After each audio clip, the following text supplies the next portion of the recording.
Amén. Hechos capítulo 1.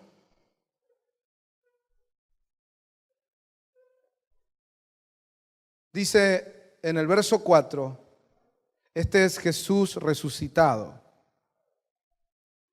Reuniéndolos, les mandó que no salieran de Jerusalén, sino que esperaran la promesa del Padre, la cual les dijo: oísteis de mí. Pues Juan bautizó con agua, pero vosotros seréis bautizados con el Espíritu Santo dentro de pocos días.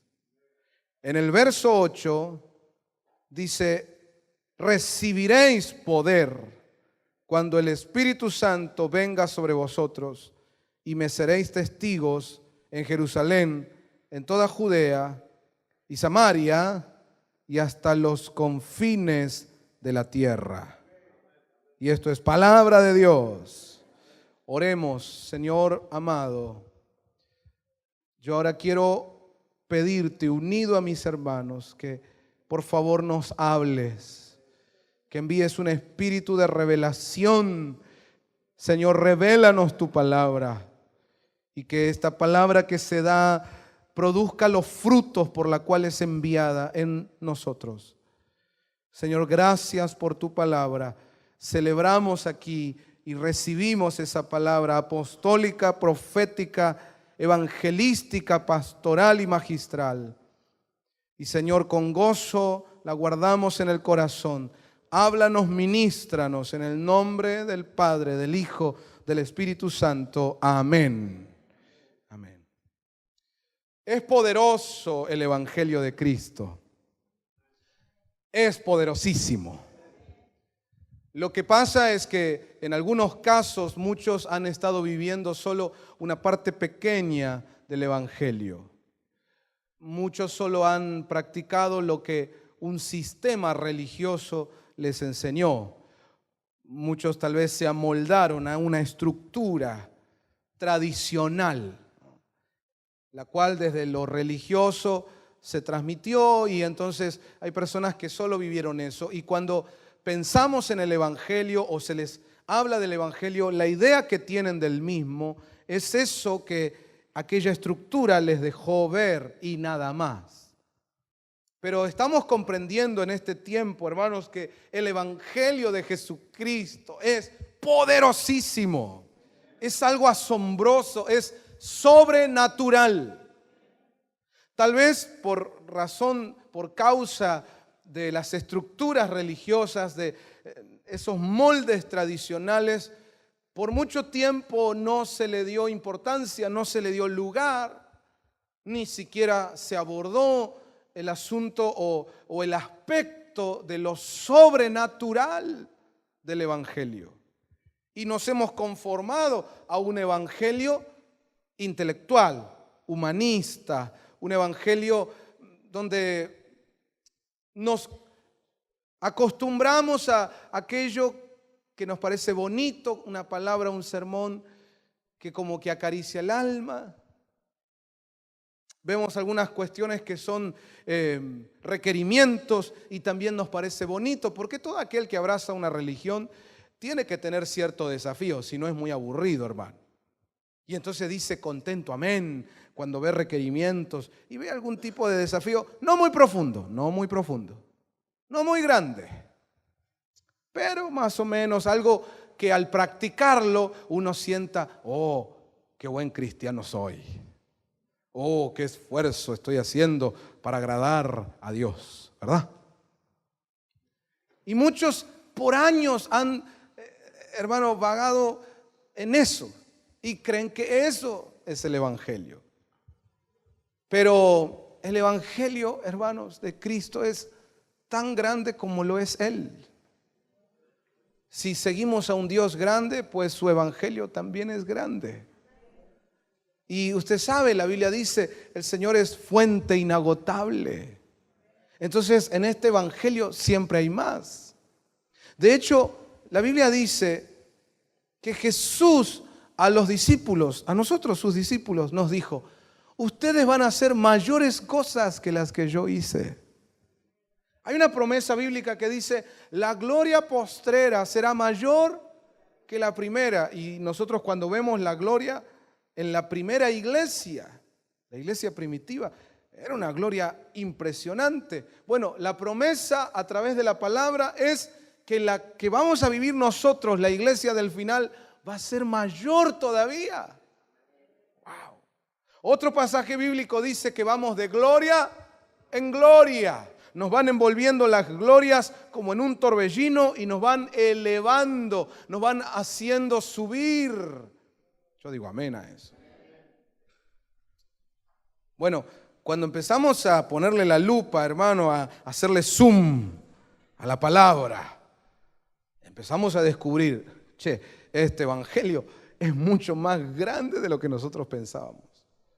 Contiene cosas sobrenaturales que por ahí nosotros no le estábamos dando atención. Entonces usted ahora tiene que empezar a hablar de ello. Tiene que estudiar de eso, leerlo en la Biblia. Usted se levanta a la mañana, prepara sus mates, pone la Biblia, un cuaderno, su cuaderno de estudios de la Biblia, porque usted tiene que tener un cuaderno para eso. Sea organizado. Hermano, dele atención a las cosas de Dios. Él va a andar escribiendo en papeles así que después no lo encuentra más. No, usted tiene que tener su carpeta o su tablet o su computadora, pero ahí tiene usted un lugar organizado donde pone sus estudios propios de la palabra. Abre la Biblia y empieza a leer y le pide a Dios, Señor, muéstrame, Señor, háblame. Ore y diga, Maestro Espíritu Santo, enséñame. Y en todo lo que usted va sintiendo a medida que va leyendo la Biblia, lo anota.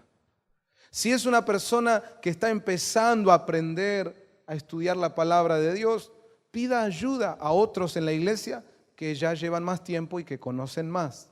Acérquese a un anciano de la iglesia, un diácono, un ministro. Venga con sus preguntas, con sus anotaciones.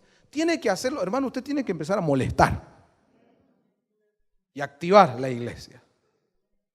El punto es este: la iglesia tiene que empezar a meterse en esta preparación que Dios está trayéndonos sobre los prodigios, milagros y señales.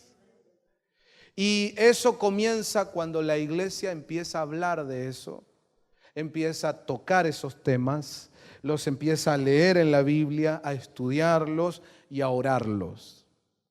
Si nosotros no habláramos de esto, si nosotros no estudiáramos estos temas, si los ignoráramos o fuéramos indiferentes, entonces no se va a producir.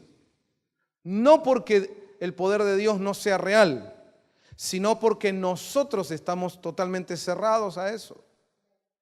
Entonces, ¿qué necesita Dios para que su poder, que es ilimitado, pueda activarse en la iglesia y fluir a través de la iglesia? Pues Él necesita que nosotros vengamos a su río a beber.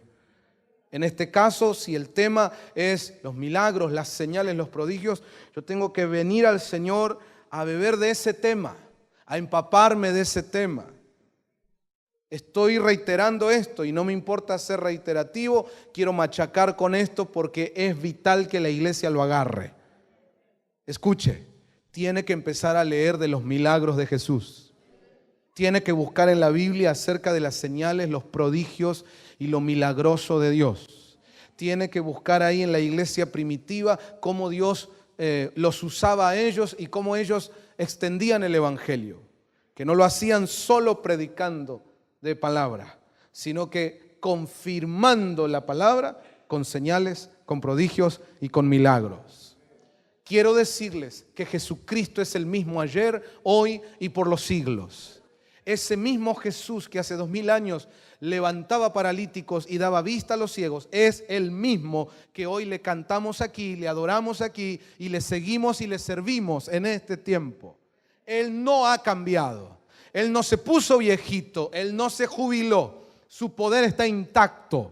Su poder es el mismo. Entonces hoy tenemos que abrir esos pozos de sanidades, de milagros, de señales que por ahí la tradición, la religiosidad, la estructura religiosa cerró por algún tiempo. Pero hoy la iglesia está llamada a abrir esos pozos, a sumergirse en esas aguas. Y hermano, entender que no estamos inventando el balde de agua fría, no estamos haciendo nada nuevo, sino que estamos incursionando en algo nuevo, antiguo, en algo antiguo, nuevo. Dice la palabra: deteneos y preguntad por las sendas antiguas. Así lo traducen muchas Biblias, pero hay otras traducciones que dice: preguntad por las sendas eternas. Es decir, hay caminos, hay pozos de Dios que son eternos, que se abrieron 2000 años atrás o 4000 años atrás y se pueden abrir hoy y sigue teniendo la misma vigencia. Por eso yo les digo: algo nuevo, viejo, algo viejo, nuevo. Porque si bien son cosas que existen desde siempre, Dios prometió que para este tiempo serán renovadas y que evolucionarán a un nivel donde veremos cosas que ojo no vio, ni oído oyó, ni subió a corazón de hombre. ¿Alguien celebre eso? Porque es el poder de Dios. Amén. Amén. Alguien grite conmigo: amén. Diga conmigo: este evangelio es poderoso. Hay al que tenés al lado, míralo, decirle: este evangelio es poderoso. Dígamelo a mi iglesia, diga: pastor, ¿qué? Ahora yo se lo digo a ustedes, iglesia amada, este evangelio es poderoso. Rompe cadenas, rompe ligaduras, convierte las almas, sana a los enfermos, transforma ciudades. Alguien diga amén. Gloria a Dios. Si estuviste adormecido en eso, hoy tienes que despertarte. Si estuviste desarrollando con tus fuerzas y a tu manera de la mejor forma posible el evangelio, pero sin lo sobrenatural, hoy tienes que, hermano, sacudirte de todo aquello, humanismo, esfuerzo humano, carnal, y entrar a estas aguas y decir: Señor, lo dice tu palabra y yo lo creo y yo lo voy a vivir en el nombre de Jesús. Diga conmigo: a partir de este día se abre una dimensión. Diga conmigo: esta casa va a caminar en lo nuevo, en lo asombroso, en lo inédito y en lo poderoso de Dios. ¿Cuántos celebran eso esta tarde? Amén. Amén. Gloria a Dios. Amén. Esto mismo, un momento similar a este, estaba ocurriendo ahí en Hechos 1. Es decir, venía un cambio. Se terminaba una etapa y comenzaba otra. Venía una nueva dimensión. Exactamente lo mismo que está pasando ahora aquí, pasó en esto que está relatado en Hechos 1. Y entonces el Señor habla algunas cosas interesantes que nos muestran pasos que nosotros debemos considerar. Dice ahí el verso 4, reuniéndolos. Y eso es lo primero, reuniéndolos. Él tiene que reunir a los santos. Él está reuniendo a sus hijos. Él está juntando a su gente. En esa acción de reunir también opera la misericordia de Dios. Lo voy a decir otra vez. En esa acción de reunir también opera la misericordia de Dios. Y hay gente que está alejada de Dios y le han hablado y les llegan mensajes, y no falta en el Facebook, al revisar un día donde ve un cartelito, un video, mensajes, en la radio escucha, de alguna manera siempre les llega el llamamiento de Dios. Pero muchos andan rebeldes, apartados, siguen ahí alejados. Pero Dios los tiene que reunir para este momento. Y la misericordia de Dios entonces comienza a operar. Y esa misericordia puede incluir tormentas, puede incluir huracanes, puede incluir sacudimientos, porque Dios hará lo que tenga que hacer para que aquellos Jonases que están yéndose para Tarsis regresen a su destino profético. Entonces la misericordia de Dios actúa y los va reuniendo. Gloria a Dios. Al que tenés al lado, decirle: qué bueno que hoy viniste, hermano. Gloria a Dios. La misericordia de Dios actúa y reúne. En esa misericordia actuante, activa de Dios, en la acción de reunir, de juntar, Dios le da oportunidad a algunos que tal vez en otro momento no oyeron a Dios, no fueron obedientes, no fueron fieles. En este tiempo Dios está dando oportunidad. Pero ahora déjeme hablar con labios de profeta y decirle que para muchos es la última oportunidad. Entonces, no se confíen, no se duerman en los laureles. El Señor está reuniendo y tal vez para muchos, y alguien que me está viendo, escuchando, puede que para ti sea la última oportunidad que Dios te da para que te subas a este tren y ya no te bajes más como te bajaste en otras ocasiones. Tienes que tomar esta oportunidad y decidir ser fiel al Señor, porque Él está reuniendo, pero hay que ver quiénes permanecen dentro del grupo, que ese es otro tema.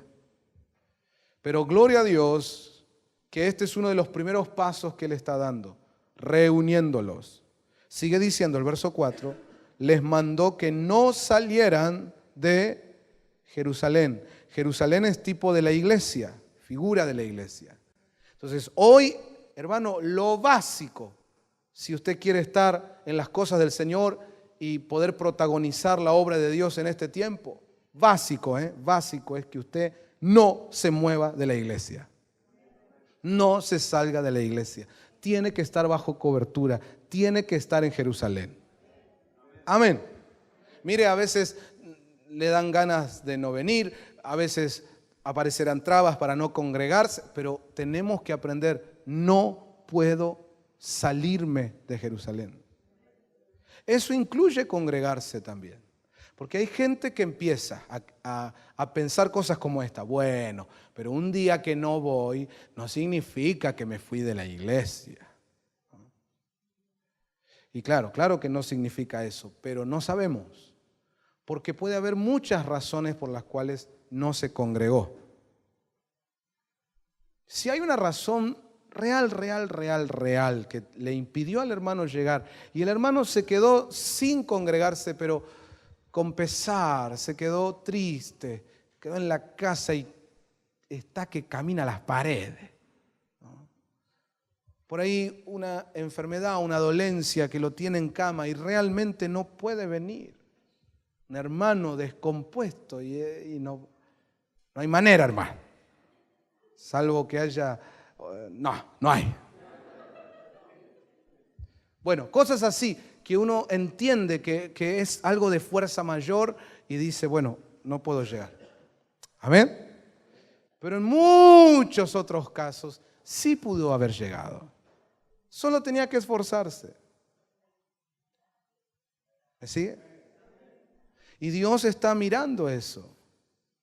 Por algo Él deja esta directiva. No se muevan de Jerusalén. Mire, lo que iba a pasar acá es que Dios iba a enviar eso que había prometido. Y hermano, por favor, atienda esto porque esta casa MCN tiene promesa de Dios. Y en cualquier momento Dios la va a enviar. Entonces Jesús dijo, mire, yo no les voy a decir el día ni la hora. Porque si yo les digo el día y la hora, ustedes como humanos, con una tendencia carnal, con una tendencia a especular, lo que van a hacer es andar de juerga y cuando se acerque más o menos la fecha, decir, me pongo las pilas a ver si agarro lo de Dios. Entonces no, yo lo que les digo es que va a venir la promesa. No les digo en qué momento. Lo que les indico es que no se muevan de acá. Porque si se mueven de acá, se la pierden. Imagínate que vos te movés de acá, llegó la promesa, te la perdiste. Entonces tienes que estar aquí. Eso era lo que el Señor estaba haciendo. Lo mismo que hace Dios con toda la iglesia de Cristo con el tema de la venida del Señor. Él no nos dejó fecha, porque conoce nuestra carnalidad, conoce nuestra tendencia a especular. Si hubiera una fecha y una hora, andarían todos haciendo la suya, hasta que más o menos calculan, ya está viniendo el Señor, vamos a ponernos las pilas. Entonces el Señor dice, no, ustedes no van a saber la fecha, porque yo quiero que ustedes vivan todos los días con la expectativa de que el Señor viene. Y que todos los días de su vida ustedes lo vivan como si el Señor viniera esa noche. Entonces uno tiene que captar por qué son las cosas. No es que Dios hace las cosas de caprichoso o para jorobar a nadie, sino que hay un propósito. Amén.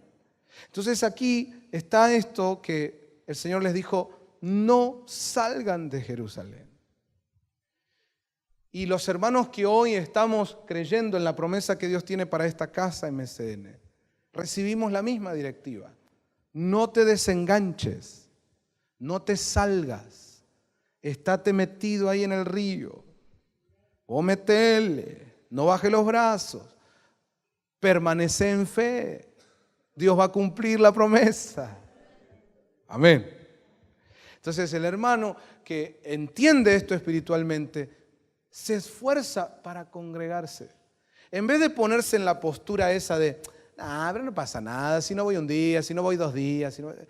Dios conoce mi corazón. Bueno, el que se pone en esa postura, ya usted se da cuenta, mire, usted no es Dios y ya se da cuenta que esa postura está mal. Imagínese Dios que se da cuenta de todo antes que todo y Él no puede ser burlado. En cambio está la otra postura de aquel hermano que dice yo tengo que estar porque el Señor prometió, porque Él va a hacer algo grande y yo tengo que participar de cada actividad. Yo no me lo puedo perder. Y cuando hay una actividad que por una causa de fuerza mayor realmente no puede llegar, se está lamentando, está ahí, Señor, yo quería llegar, está comunicándose con algún hermano, a ver, pásame la prédica, por favor, o si hay una grabación, o lo mira por internet. Pero la idea no es quedarme en casa a mirar el culto por internet. Y nosotros transmitimos nuestros cultos por internet porque hay gente que realmente no puede llegar. Hay gente que come de la palabra y que recibe de la presencia que se ministra en este lugar, pero está a miles de kilómetros de aquí. Entonces, por eso le damos gracias a Dios por la herramienta de internet. ¿Cuántos dicen amén? De esa manera, internet es algo maravilloso que Dios puede usar para bendecir a sus hijos. Ahora, un cristiano vago y bandido que diga, aprovecho que está en internet, entonces me quedo en casa y lo miro por internet, tiene que saber que está haciendo mal. Y por más que estar escuchando una palabra buena y recibiendo una administración buena, como él está actuando mal, la bendición no va a estar, porque está sobrando mal. ¿Me doy a entender? Es decir, la esencia del evangelio es que mis pasos sean dados agradando al Señor. Entonces, ¿qué sentido tiene recibir un culto cuando yo no estoy agradando a Dios por mi falta de congregarme? Está haciendo mal. Y el que me está mirando, escuchando y dice, no, pero por lo menos yo estoy recibiendo, pero la menos excusas son esas. Usted sabe en su espíritu que lo que yo le estoy diciendo es así. Y que usted no debería estar en su casa, usted tendría que estar en la congregación de los santos, recibiendo del Señor. Como digo, salvo aquellos casos que lo necesiten. ¿Saben por qué tenemos internet? Porque yo quiero que en los hospitales, ahí se ponga, hermano, en el celular, en una computadora, a los enfermos ahí los cultos y sean sanados. Para eso transmitimos. Para los hermanos que están lejos, para los que estamos cubriendo a la distancia y todavía no pudimos abrir una iglesia en su ciudad, bueno, van comiendo y recibiendo de lo que transmitimos aquí. Pero si no, tiene que estar, no debe faltar. Hoy ha sido un día de mucha lluvia. Desde anoche está lloviendo. Y hay cristianos que ya lo tienen mecanizado en la mente. Cuando escuchan la lluvia, ven la lluvia, listo, hoy no voy. Ya está incorporado, ¿no? ¿Y quién te dijo eso? ¿El Señor te mandó eso? ¿El Señor dio esa orden? Y cuando veis la lluvia, no os congreguéis. No dice eso. Sino que la Biblia nos muestra que el Evangelio, hermano, es un camino de esfuerzos. Mira que te mando que te esfuerces y seas muy valiente. No temas, no desmayes, porque yo, el Señor, estoy contigo donde quiera que vayas. Amén. Hoy cuando estábamos saliendo de mi casa, el patio de mi casa estaba casi completamente inundado. Saliendo con nuestro automóvil, las callecitas del barrio inundadas. De hecho, hay un badén o cuneta, le dicen en algunos lados, que es un poquito profunda y estaba todo cubierto de agua y uno puede pensar, uy, no sé si paso, pero como tenemos un vehículo un poquito alto, decimos, tiene que pasar y le damos. Y vamos pasando algunas calles inundadas y subiendo a la Panamericana y demás. Y yo iba pensando, ¿cuánta gente que mira esto y dice, no, hoy no voy? Y yo podría pensar como esa gente, porque mire, siguió lloviendo y puede seguir lloviendo. Y nada me garantiza a mí que yo ahora vuelva a mi casa y esté todo bien. Tal vez el agua entre, no lo sé. Tal vez no pueda ingresar yo porque ya rebalsó las calles el agua, no lo sé. Yo sé algo, yo tengo que estar en la casa de Dios. Ah, pero usted porque es el pastor. ¿Y dónde dice en la Biblia que el pastor tiene que estar y lo demás no es optativo? ¿Dónde dice? ¿Ve que nos inventamos un evangelio nosotros que no es real? Todos tenemos que estar. Todos nos tenemos que esforzar. Hermanos, hay gente que nos antecedió y que han empezado las obras del Señor acá en Argentina, acá en Buenos Aires, sin ir demasiado lejos, acá. Y en las épocas de lluvia todavía no había los asfaltos que usted tiene hoy. No había en esa época, hermano, ni WhatsApp, ni teléfono, ni Facebook, ni internet, nada. Calles de tierra y las obras que se empezaban eran bastante precarias, así que probablemente en algunas iglesias entraba agua. Pero los hermanos, se vestían, y no vestirse, bueno, como hoy llueve me voy todo así nomás, no, se vestían bien para el Señor. Pero se arremangaban hasta arriba el pantalón, las hermanas por ahí la pollera, y a sacarse los zapatos y descalzo. Pasar el barro, pasar el agua, o en algunos casos con bota, o en algunos casos poniéndose una bolsa de plástico, pero hay que ir al culto. Y era el día de culto, y no importa si llovía, era día de culto. Entienda, es día de culto, no es día de lluvia. ¿Qué día es hoy? Día de culto. Que da la casualidad que también llueve. Pero hoy es día de culto al Señor. Hay que ir.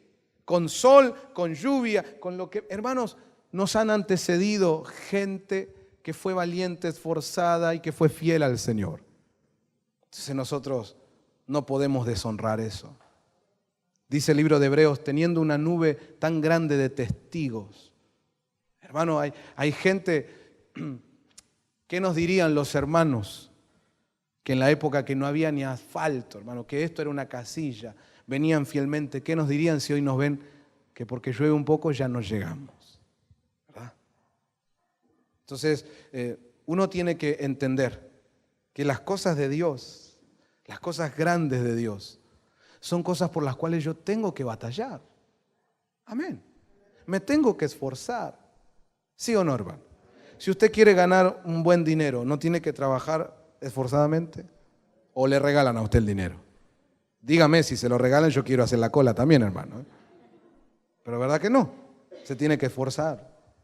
Si un atleta quiere ganar el premio mayor, se tiene que esforzar. Bueno, la iglesia, hermano, no estamos anhelando lo de Dios. Entonces el Señor les dijo, ustedes no se muevan de Jerusalén. Es un esfuerzo de estar, de permanecer, de congregarme, de participar, de no hacerme a un lado por nada. Si cualquier cosita que ocurre ya es una excusa para no congregarte, entonces déjame decirte algo, tú no eres la iglesia. Pretendes serlo, pero no eres. Porque el cuerpo se reúne donde está el cuerpo. Amén. Y dice ahí, les mandó que no salieran de Jerusalén, sino que esperaran la promesa del Padre, la cual les dijo, oísteis de mí. Pues Juan bautizó con agua, pero vosotros seréis bautizados con el Espíritu Santo dentro de pocos días. Amén. Entonces noten cómo es el trato de Dios, el proceso de Dios. Ahí primero menciona el bautismo de Juan y dice, pero va a venir un bautismo que es el del Espíritu Santo. Entonces, de alguna manera esto nos muestra un proceso, un obrar de Dios que tiene que darse en nosotros. Hermano, como ellos, nosotros también hoy, iglesia del tiempo final, dependemos del Espíritu Santo y anhelamos al Espíritu Santo. Ahora, Él tiene que venir y hacer una obra en nosotros que es como un proceso. Lo primero que notamos aquí es el bautismo de Juan, lo cual nos habla de limpieza, de arrepentimiento, porque ese era el mensaje de Juan. Arrepentidos. Y cuando ingresaba él a la gente en el río Jordán, él les predicaba, les hablaba de un lavamiento, de una purificación, de abandonar el pecado y consagrarse a Dios, darse a Dios. Juan les recordaba, ustedes son el pueblo de Dios. Ustedes han sido escogidos por Dios, pero el pecado los ha ensuciado, los ha manchado. Arrepiéntanse, vengan a las aguas que va a lavar su conciencia, va a lavar su corazón, que los va a limpiar. Eso es lo primero. Si vamos al Antiguo Testamento, cuando uno quería entrar a tener un encuentro con Dios, usted se acuerda que el templo o el tabernáculo tenía 3 secciones: atrios, lugar santo y lugar santísimo. Mi deseo es llegar al lugar santísimo, pero ¿qué es lo primero que tenían que hacer los sacerdotes ahí en la puerta? Lavarse en el lavatorio. Esto es lo primero que el Espíritu Santo quiere y tiene que hacer en la iglesia. Lavarnos. Esto es lo primero que usted y yo tenemos que anhelar. No tenga, hermano, flashes, deseos locos de poder y unción si no está dispuesto a lavarse. Primero lavarse. Primero tener, hermanos, un toque de Dios con una colaboración nuestra de sinceridad, una introspección, un examinarse a sí mismo y decir, Señor, la verdad, yo tengo estas ataduras, yo tengo estos hábitos ocultos, yo tengo este pecado, Señor, y yo no puedo servirte con libertad teniendo estas cosas. Ven, lávame, límpiame, restáurame. Es lo primero que tenemos que hacer con la llegada del Espíritu Santo. ¿Cuántos dicen amén? Luego dice el verso 8, recibiréis poder cuando el Espíritu Santo venga sobre vosotros, y me seréis testigos en Jerusalén, en toda Judea, Samaria y hasta los confines de la tierra. Cuando yo me dejo limpiar, yo me dejo tratar por Dios y le pongo a sus pies mi carácter,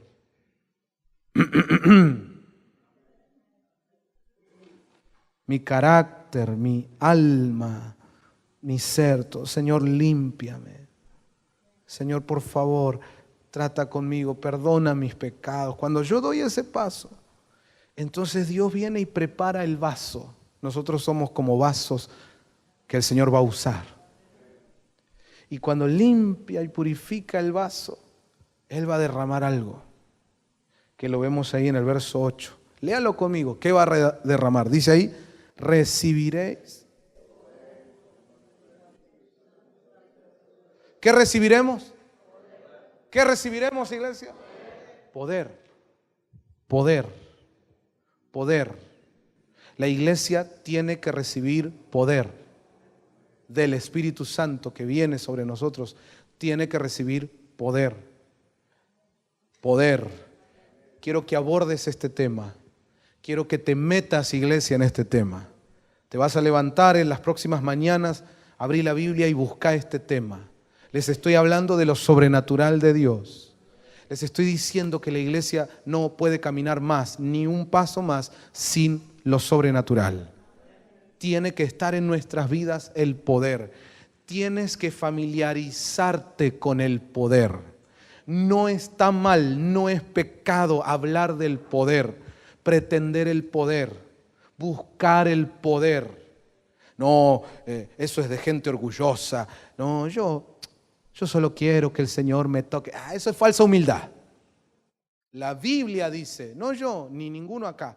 La Biblia es palabra de Dios. Dice aquel salmo, busquen al Señor y su poder. Busquen siempre su rostro. Lo que nos está diciendo es, nadie que de verdad busque al Señor dejará de buscar su poder. No puedes separar una cosa de la otra. La religión lo separó, la tradición, la estructura religiosa lo separó. Pero, hermano, el evangelio verdadero de Cristo lo tiene todo ahí unido. Si me voy a meter con Dios, eso implica que me voy a meter en el rollo de su poder.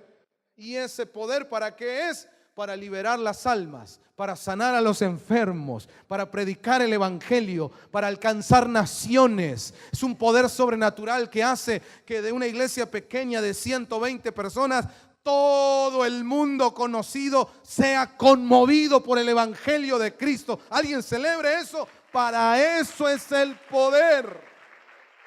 Para eso es el poder. Amén. Amén. Yo voy a predicar un evangelio de poder. Diga conmigo, voy a vivir un evangelio de poder. Dejemos de estar pintando castillos en el aire, iglesia. Dejemos de estar viviendo una novela, ficcionando algo. Oh, poderosa reunión, qué gloria que había, comentamos en nuestros Twitter o Facebook, y no hay nada de gloria. Solo un lindo momento, solo emocionalismo, pero no estoy retándote o exhortándote para que te olvides de eso. No, sino que trato de decirte, si realmente quieres poner en tu Facebook, oh, qué gloria, oh, qué poder, entonces búscala de corazón. Encuéntrate con el poder real de Dios y después sí, poné ahí en el Facebook, en el Twitter, donde quieras, hermano. Por mensaje, gritando en las plazas, gritando en las calles, que el reino de Dios ha venido, que Dios está extendiendo su mano, que el poder de Dios sana, liberta, transforma, cambia las vidas. ¿Alguien dice amén? Codéamelo al que tenés al lado, decirle, basta de vivir un evangelio de mentira. El evangelio contiene poder de Dios. El evangelio no consiste en palabras, sino en poder de Dios. Bueno, hay que empezar a meterse en esto. ¿Cómo empieza esto? Hablando de ello. Lo que se cree con el corazón, se confiesa con la boca. Somos gente que creemos en Dios, pero también tenemos que ser gente ordenada, que va dando pasos concretos. Y yo no quiero acá hacer todo una arenga y empezar a los gritos y aplausos, gloria a Dios, el poder y queda todo en eso. No. Quiero que demos pasos concretos. ¿Oyó lo que dije? No quiero más una unción dibujada, quiero la verdadera unción de Dios en nuestro ministerio. Entonces, demos los pasos concretos. Primero, hermano, empiece a hablar de esto. Empiece a familiarizarse con esto. A estudiar en la Biblia, a leer los pasajes donde Jesús hace los milagros. Empiece a meterse en este río, a empaparse de este río. Y entonces algo se va a despertar en tu corazón.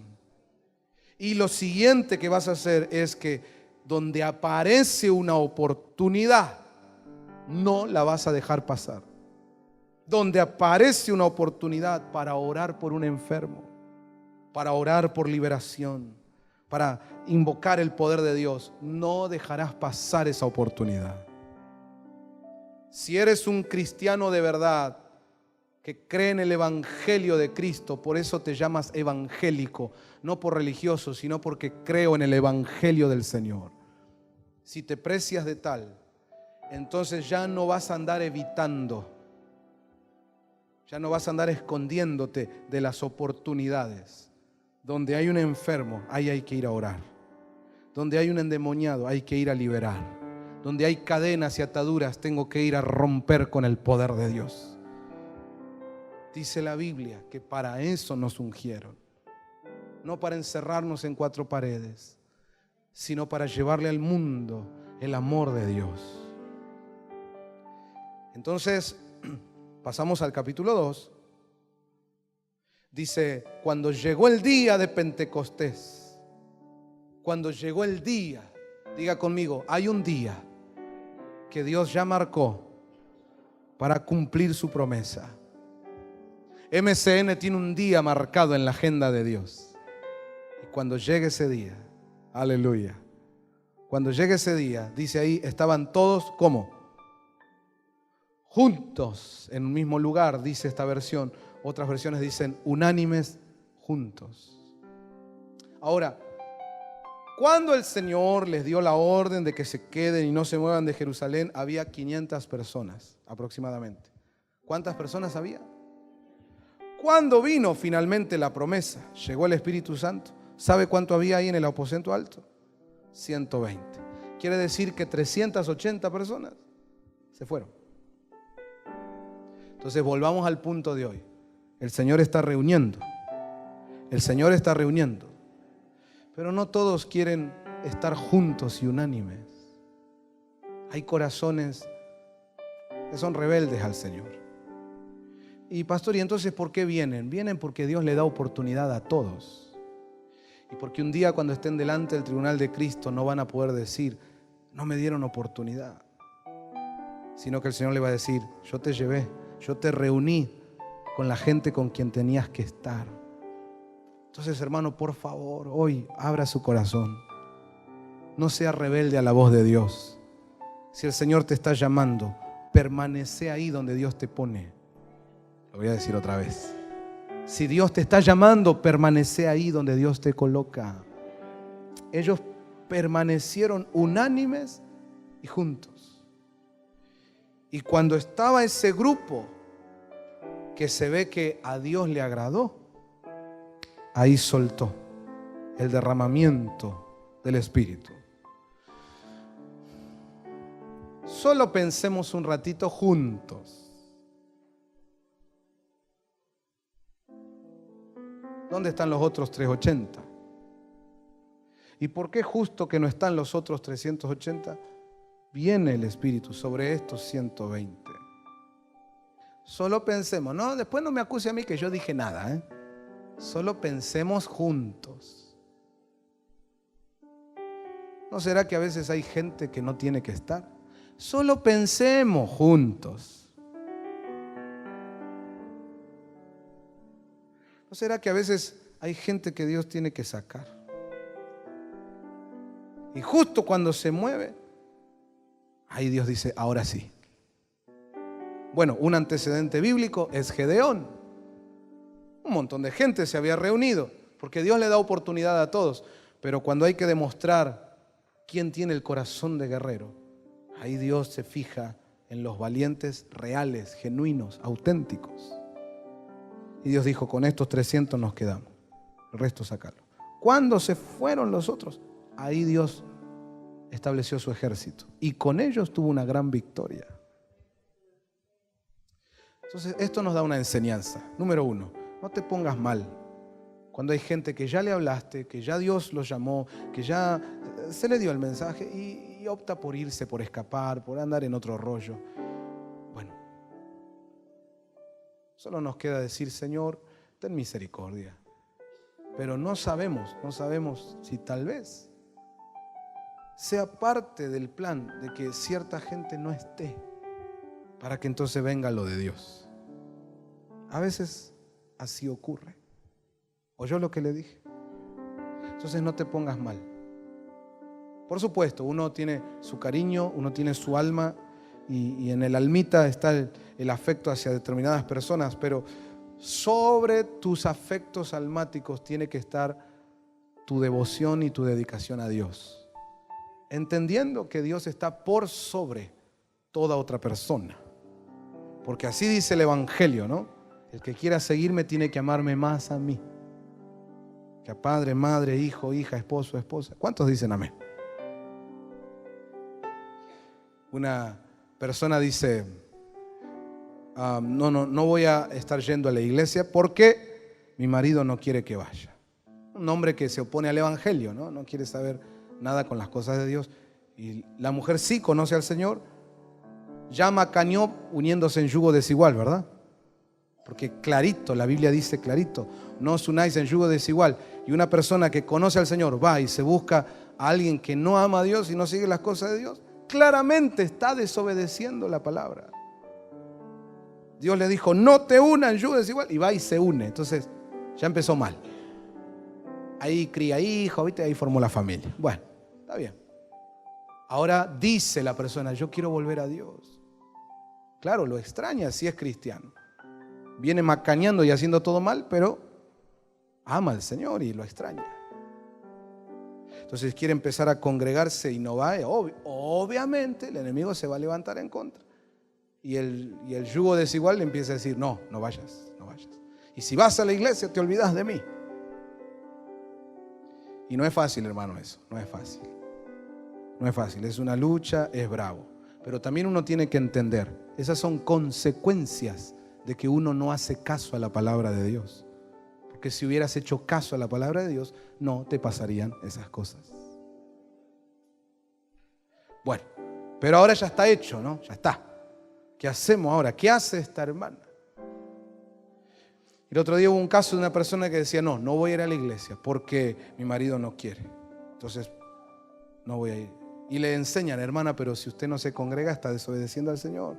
Tiene que ver. No. Dice, pero la palabra a mí me enseña. ¿Viste cuando ya te ponen esas frases? O te das cuenta que está complicado el tema del orgullo, la soberbia, ¿no? La palabra a mí me enseña que tengo que sujetarme a mi marido. El chavo diría, qué burra, póngale un 0. Porque eso no dice la palabra. La palabra dice claramente que Dios es cabeza de Jesús. Jesús es cabeza del hombre y el hombre es cabeza de la mujer. Si el hombre tiene por cabeza a Jesús, entonces ese hombre es cabeza de la mujer. Es decir, un hombre que está bajo cobertura de Cristo, entonces está habilitado para hacer cobertura de su esposa. Pero un hombre del mundo sin Cristo, ¿qué cobertura va a hacer? Ese hombre le va a decir, prueba esta droga, y ella va a decir, amén, sujetándome a mi marido. No, vamos a robar y a matar gente. Sí, vamos, me tengo que sujetar. Señor juez, yo me sujeto. Burra, póngale un 0. Ahí no tienes que sujetarte. Ahí tienes que demostrar si eres verdaderamente discípulo del Señor. Y decir, mira, yo te amo, yo amo a esta familia, pero amo al Señor también. Y yo quiero ir a congregarme. Por otra parte, ¿qué clase de matrimonio es? Un matrimonio donde uno tiene que estar esclavo del otro. ¿No dice el mismo mundo ni una menos? Pero para ir al boliche, ahí sí se pelean, ¿no? Cuando quiere salir con las amigas a chupar, ahí sí se pelea con el marido. Déjame. Hermano, Dios no puede ser burlado. O sea, ahí lo que pasa es que uno muestra el corazón. ¿Qué está pasando realmente en el corazón? ¿Me oye? Y una vez se la quiere dibujar, pero la verdad es que el corazón todavía no está entregado al Señor. Pero yo hoy le invito, hermano, a entregar su corazón al Señor. Y decirle, Espíritu Santo, yo quiero ser de esos que a ti te agradan, de esos 120 que están en tu voluntad, que tenemos el corazón tal como para que se derrame la promesa. Eso es lo que anhelamos. ¿Cuántos dicen amén? Bueno, ahí se derramó el Espíritu Santo y estamos llegando al final del mensaje de este servicio. Usted conoce la historia. Fueron llenos del Espíritu Santo, comenzaron a hablar en lenguas. Diga conmigo, algo nuevo de Dios se soltó en ese lugar. ¿Cuántos dicen amén? Entonces el verso 36 del capítulo 2, ahí viene predicando Pedro.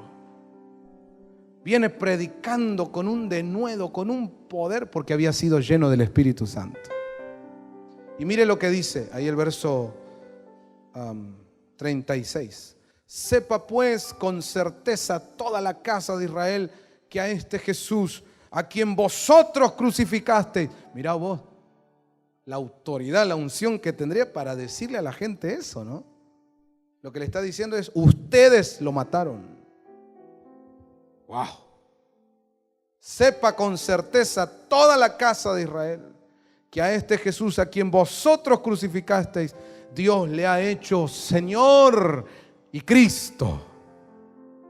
Verso 37, mirá la unción que había ahí, que dice, al oír esto, compungidos de corazón, dijeron a Pedro y a los demás apóstoles, hermanos, ¿qué haremos? ¿Qué le dijeron? Recuerde, estamos hablando del movimiento, del proceso del Espíritu Santo. Primero viene a limpiarnos, a purificarnos. Luego nos llena de poder. Y acá viene algo. ¿Qué hace la gente cuando está bajo ese mover del Espíritu? Se presenta delante de Dios y dice, ¿qué haremos? Señor, ¿qué quieres que haga ahora? Había un muchacho llamado Saulo. Perseguía a la iglesia porque él en sus convicciones religiosas pensaba que estos que estaban con el evangelio era una iglesia falsa. Entonces él empezó a perseguirlos. Camino a Damasco, iba determinado a encarcelar gente, a matar gente si era necesario, porque él tenía celo por las cosas de Dios, solo que de un modo equivocado. Pero en el camino se le atraviesa Jesús. Aleluya. Aparece Jesús, el caballo de de Saulo cae ahí, queda momentáneamente ciego. Léalo en la Biblia, lea. Cuando se aparece el Señor, él recibe el toque del Señor, la manifestación del Señor. Y entonces, ¿cuál es la pregunta que él hace? Señor, ¿qué quieres que yo haga? Amén. Yo creo que ese es el punto del trato, del proceso del Espíritu Santo al que muchos le esquivamos. Damos vuelta. Nos gusta lo de la limpieza, está bien, lo que nos llene de poder, buenísimo, pero luego tiene que venir este punto. Señor, ¿qué quieres que yo haga? ¿A dónde quieres que vaya? ¿Qué obra voy a realizar? Acá estoy. Si me tengo que mudar, si tengo que ir a un lugar lejano, ¿qué quieres que yo haga? Compungidos en Hechos 2, dijeron, ¿qué haremos? Díganos ustedes, que nos hable Dios, que nos guíe Dios, ¿qué tenemos que hacer? Bueno, esta tarde yo quisiera llegar a ese punto. ¿Qué les parece?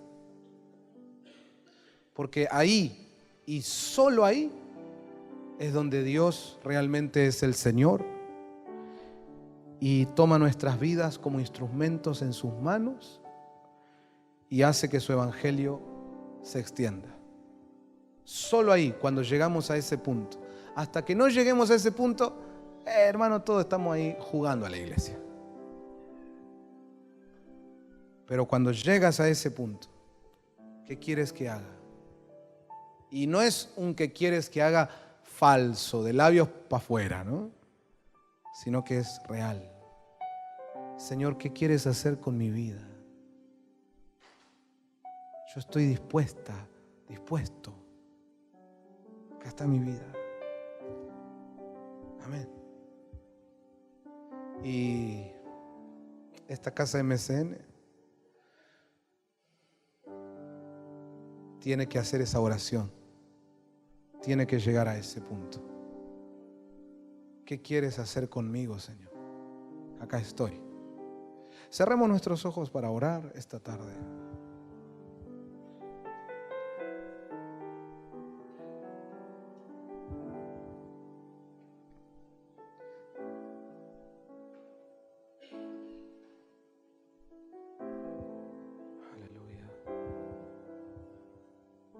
Aleluya.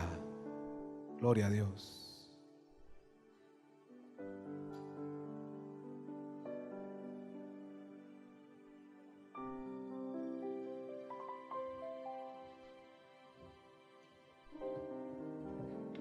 ¿Qué quieres hacer con mi vida, Señor?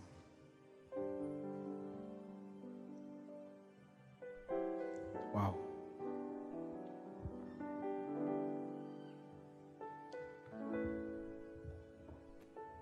Qué tema ese, ¿verdad? Qué desafío. Y qué lindo es, qué lindo es. ¿Alguien aquí esta tarde quiere pasar al altar? Venga. Si consideras que Dios te está llevando hasta ese punto, vení, rendite ante Él. ¿Qué quieres hacer conmigo? Si quieres, mientras oramos, pasa por favor por todo el proceso. Primero rogándole, límpiame, lávame, sumérgeme en el Jordán, sumérgeme en tu río, Señor. Limpia mis pecados, por favor. Luego pídele, lléname de tu poder. Yo quiero vivir un evangelio auténtico, real, de poder. Y ahí bajo el poder, bajo la unción de Dios, anímate a decirle, ¿qué quieres que haga? ¿Qué haremos? Señor, ¿qué hacemos? Acá estoy dispuesto, Señor, dispuesta.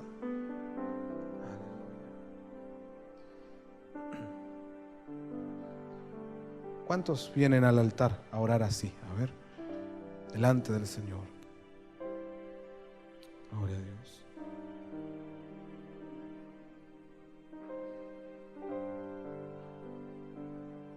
Señor, ¿qué quieres que haga? Señor, ¿cuál es tu voluntad para mí? No quiero escaparme más. Hay un espíritu mundial que intenta encerrar a la gente en su casa. Mi casa, mi casa, mi casita. En Ageo, el Señor reprende a su pueblo porque su pueblo se había puesto así también, mi casa, mi casa, mi casita. Y dice el Señor, yo soplaré y derribaré sus casas. ¿No está pasando eso ahora en el mundo? ¿Qué vamos a esperar? ¿A que venga una calamidad, una catástrofe para recién levantar los ojos al cielo? ¿Por qué no mejor esta tarde decirle, acá estoy, Señor? Deja de estar ahí, mi casa, mis cosas. Mejor vení y decirle, Señor, ¿qué quieres que haga? ¿Qué quieres que haga? ¿Qué quieres que haga? ¿Qué quieres que haga? ¿Qué haremos? Yo creo en este mover del Espíritu.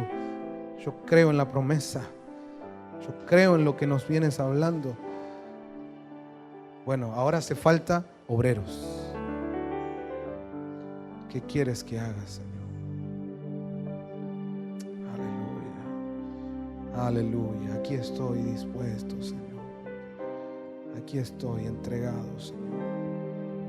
Aquí estoy a tus pies, Señor. Aleluya.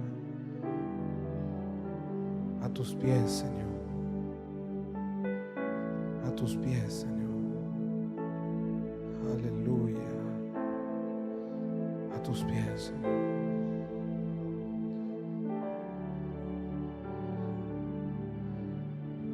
Me cautivaste con tu llamado, me apartaste y me vas transformando.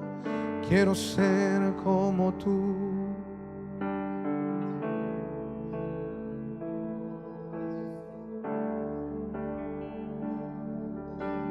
Me cautivaste.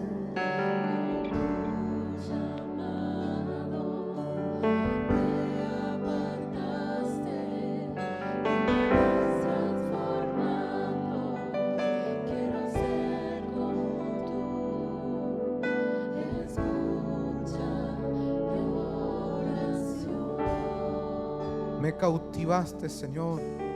Me cautivaste con tu llamado. Me apartaste, me vas transformando. Quiero ser como tú. Escucha mi oración.